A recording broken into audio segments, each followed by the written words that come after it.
আমার মন খুব এক্সাইটেড, চলো দেখি মিশর পিরামিড। হ্যাঁ রাহেলা, আল্লাহ আমাদের সেফ রাখুক। ওয়াও, এটা বড় ডেজার্ট, খুব অদ্ভুত। রাহেলা, এখানে অনেক পুরনো ইতিহাস আছে। হ্যাঁ, এত বড় পিরামিড। হ্যাঁ, এখানে মুসা আলাইহিসের কঠিন সময় ছিল। শুনছো শিল্প কেমন বড়? হ্যাঁ, আল্লাহর সৃষ্টি দেখছো। রাহেলা, হাদিসে আছে সবাইকে শান্তিভাবে জীবন কাটাইতে হবে। হ্যাঁ, আর মুসাফিরের মোটর শিখবো, ধৈর্য রাখতে হবে। এখানে কি কিছু ছুপানো আছে?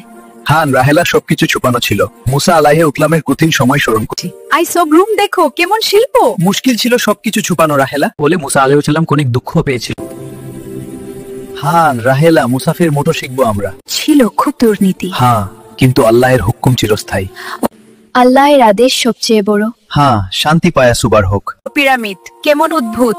সবকিছু আল্লাহর হাতের মধ্যে। এটা বড় দেশ, এটা কিছু দেখে আমাদের শিক্ষা পাওয়া দরকার। হান রাহেলা, পেশেন্স রাখবো। এত বড় আর লাইট আল্লাহর সৃষ্টি। সবকিছু আল্লাহর হাতের মধ্যে।